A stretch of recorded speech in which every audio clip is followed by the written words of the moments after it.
Kyekyakusibya Ssegirinya? Zisimanyi kyansibya ne bwe nafuluma kyannema okutegeereza nakivaako Katonda y'amanyi. Paka kati tomanyi kyakusibya? Kati simanyi kyansibya, simanyi lwaki banteeka mu kkomera, ate nategeera nti buli ali mu kkomera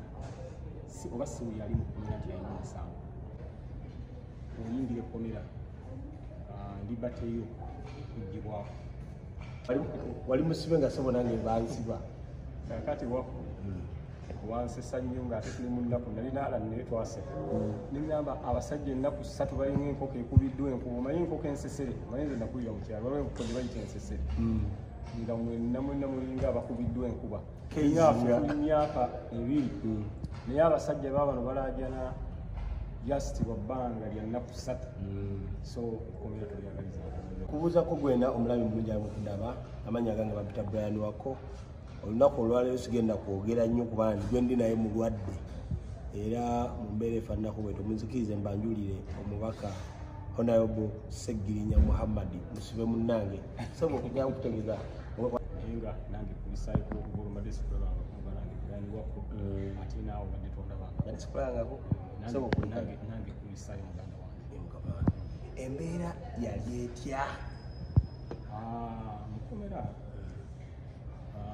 Mboozi eyo mbadde nginyumya ebbanga lyonna naye komera si kyekintu ekyangu kubanga oyingira ekkomera libateyo kuggyibwako access ku ssimu oba tukyagirina access ku kyoyagala mu time gyokyagaliramu eba tekyaliwo obanga mwana muto bakuyingiza essaawa 11 n'ekitundu obudde bw'ekkomera bwa buzibye. Muno babayingizanga 10 n'ekitundu twayingiranga 10. Kiraba ate kitegeeza ofa ate yali mulungiko kakati yatwongerangamu essaawa kakati ne access ku bagenyi nayo nzibu. Omugenyi amala kwegayirira bye basabanga nga nabyo bingi bantu bajjanga bamuli babakomya ku geeti awo so komera si kintu kyangu naye komera eyo natufunamu experience nyingi nnyo ate nategeera nti buli ali mu komera oba si buli ali mu komera nti alina omusango era ekyo oli takikulimbanga. Nammwe mwaliyo abaana manyi bajjanga babagamba bannange bankwata nsanga ntambula nga nsala kkubo ne banteekako ekisango bwe kiti. Abaana bangi bali mu komera bavunda nga teryayamba nga bwolaba kati nga ffe zinaalani singa tetwali oba babaka wate singa tetwali kuba ku banduulu kubuli osanga singa tukyali kubanga abantu bangi bali mu kkomera nga tebalina musango. Kyekyakusibya Ssegirinya? Zisimanyi kyansibya ne bwe nafuluma kyannema okutegeereza nakivaako Katonda y'amanyi. Paka kati tomanyi kyakusibya? Kati simanyi kyansibya, simanyi lwaki banteeka mu kkomera kubanga Ssegirinya nzibona ebyokwetwala nandi bantu bange bakolera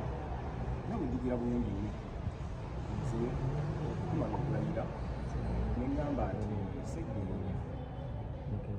ssente zino emiliyoni 2 ez'emmotoka lwaki nvuga emmotoka ebbeeyi nga nenkiikiriza beeryankuta?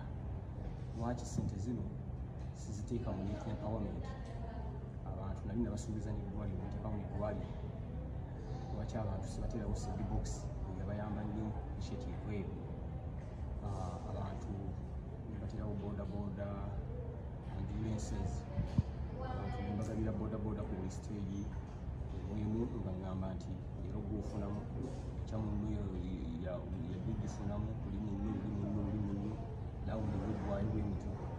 kakati ng'abantu bange empowerance era kiri ku likodi nti Ssegirinya nagenda okukwatibwa nga manifesto yange y'emyaka 5 egikolera mu nsi 2 naye kino ndowooza emizimu gy'abajjajjange gyali gintambulirako because singa bankwata sinnakolako kintu nakimu n'abantu bantegeere nti Ssegirinya ndi mukozi ne bagenda okunkwata nga abantu tebalina na kino manya nga baŋŋamba tukulinda kisanja kirala ate tukwegayiridde naffe eno jangu otukiikirire abantu nga bampita naffe twagala otukiikirire naffe abasukka ku kawempe abasukka kawempe abantu bandeeterangawo ebbaluwa abagawenesimiriwa kintu kino storage ekimpaamu amaanyi naye ate nekinkanga lwaki kyankanga nga nti ffenna babaka twalondeddwa kati akuleetera ebbaluwa aga nti kati naffe tukusaba ojjo tutereyo ambyulensi tutereyo eddwaliro omubaka wekitegeeza tamwesiga kati omubaka ate oba omulonzi abanga amuyisizaamu amaaso vuiki ekyo nange saakigulanga embaga constituency yange ya Kawempe North era yamina okukiikirira n'olwekyo abantu bange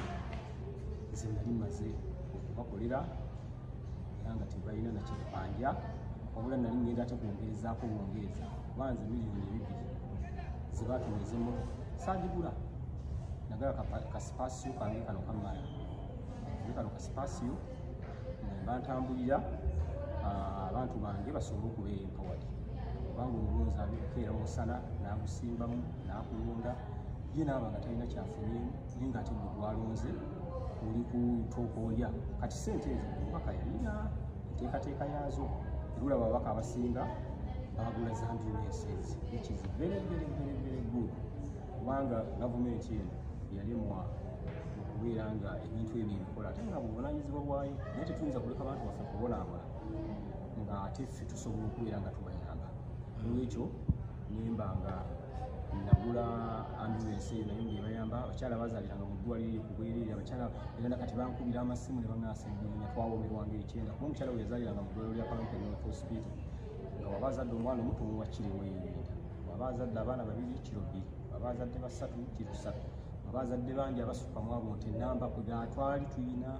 omusingi gwe tusitudde mu Kawempe North era nali njagala Kawempe North ebeere modo ya constituencies ndala nga buli omu gyagezako era wawuliranga abantu batandise okugamba tunoonya ennyumba mu Kawempe ekyo tukiyita kyakusaaga olwokugamba nti noonyanju mu Kawempe munfunire lumu 2 enju zaalinnya oba banandiro bye batandika okumpereza nga message Ssegirinya ekyotukodde tetukirabanga enju yaffe kati tufuna kasente enju zaalinnya omuntu ayagala kumanya because of time oteebwa otya because mu kuteebwa kwammwe propaganda yali mungi ekituufu kyali ki it was a court process ate namwe mwaliyo twateekayo facilities nasasula miliyoni 20 passport yange nakati ekyali mu kooti kitegeeza nti ebyanteesa facilities balooya bange okusaba bbeero kubanga twasaba bbeero eventually omulamuzi n'agamba nti bawadde bbeero era netufuluma ngaera bannaffe abalala bwe basiba ne basaba bbeero ne bagibawa kuba jjukira twasooka netusabako bbeero eyasooka ne bagituwa egamba tusabe eyokubiri ne bagituwa tuba tufuluma ne badamu ne batukwata ne batwongerako omusango omulala netusaba bbeero eyo ne bagitunga era abantu ne bakaaba nnyo amaziga amayitirivu bagamba naye basajja baffe lwaki temubatadde kakati abantu puresha gye bateekawo bbeero eyokubiri netuteebwa nga abalooya baffe nze abanenyera Sewungu onalebo Sewungu onalebo Semuju n'onalebo Namayanja n'abalala ne beeyingira alala so omuntu toyisobola mubuuza nti wafuluma otya ng'ate yateekayo facilities basasula miliyoni 2 miliyoni 2 by then that time nali siziina bagenda okututaawo era sente twazeewula weewozaawo alani ndaba ye famire y'esonzesonze bamusasulidde kakati ate ye nga balina omuta Ssegirinya nangenda kusigala nenkulukusa amaziga agayiriiri nenkaaba nenaabalala ate ngenda sula mu kkomera n'abange ne balwana ne beewolaawola motoka ne bagisinga nange nenfuluma kati twafuluma through a court process that's why your passport yange eri mu kooti era ogisabayo natambula mala kukola application nengisabmitinga ne banzikiriza okutambula era omulamuzi bwagaana nti ojja kutambula era abaagaana naye ninda ndabe ku luno abaana nzikiriza yokuluwedde yanzikiriza bwova ebweru ku bujjanjabi bali okutusuubiza mbaseerabidde oba akatandikako anogamba nti oddayo nga 10 okyali mu ggwanga obujjanjabi obufuluki kakati nafulyemu problemu emu nti kooti wabaawo process eyitibwamu okusaba passport eyitwalamu weeks 2 then bw'omala ate passport process n'ogenda ate ku visa process kati application ya passport genda gitaddeyo mulamusana batuwadde eti era kubanga kusaba bbeeyi ne balooya babaawo awo ne banyonnyola omulamuzi n'atunga ku medical documents zange n'agamba nti addeyo akoleki ajjanjabibwe kati passport sinagifuna ne visa sinaba kubeera nga ngisaamu because erina genda mu passport ensonga lwaki gyosata naye kyenakoze kubanga abazungu bali sensitive omisinga appointment n'okuba wandiikira nebategeeza nti sazze n'obawulira ensonga nga kushedulungira nnyo appointment era bampadde nnyo appointment 25 November awandiika luludde ngazze namba 25 new appointment ekikuwadde baba Ssegi ki ekikuluma ebiruma bingi ekisooka mulangizi ninamu virus ate kuliko n'amagwa kulangizi ekyokubiri spinal cord bakebera nga balaba kuwera zi virus olaba nsala omugongo ogwo banzijjako amazzi ne bamera ne bakebera ne balaba nga eyo yonna nze neewuunya era singa twali Uganda wano sinandigere nti banfeera na bufezi naye ensi gye nalimu nga bwegamba ekintu ebayo ekigambe then skin cancer oyo bagezaako okujjanjaba ne bampa eddagala waliwo n'eryokwesiiga ne bampa n'empeke era omubiri kati gugenze kukomawo unlike before ekirala hypertension ye high blood pressure erinnya ebudde nayo ensumbuwa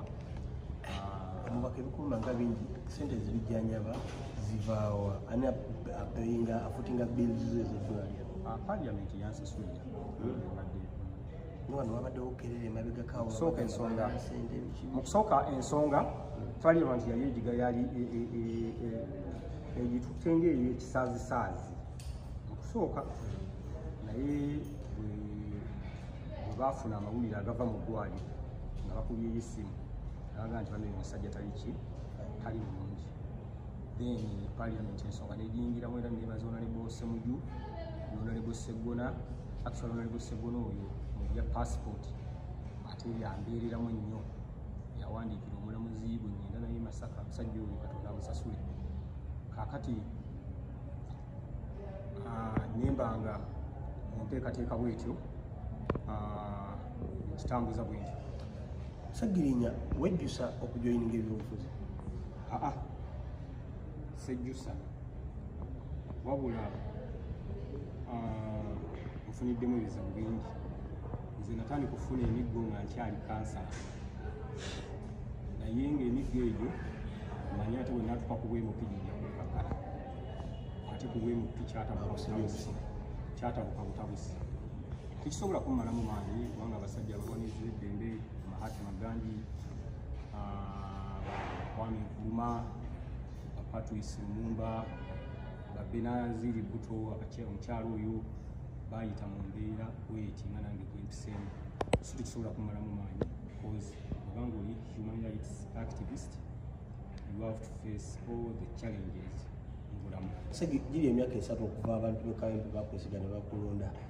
nendowooza toweza mwezi mu parliament. What I mean is 30 days mu parliament I think. Ziwera parliament ate muno engendayo ng'oli mulwadde nakati nagenzeyo mpolampola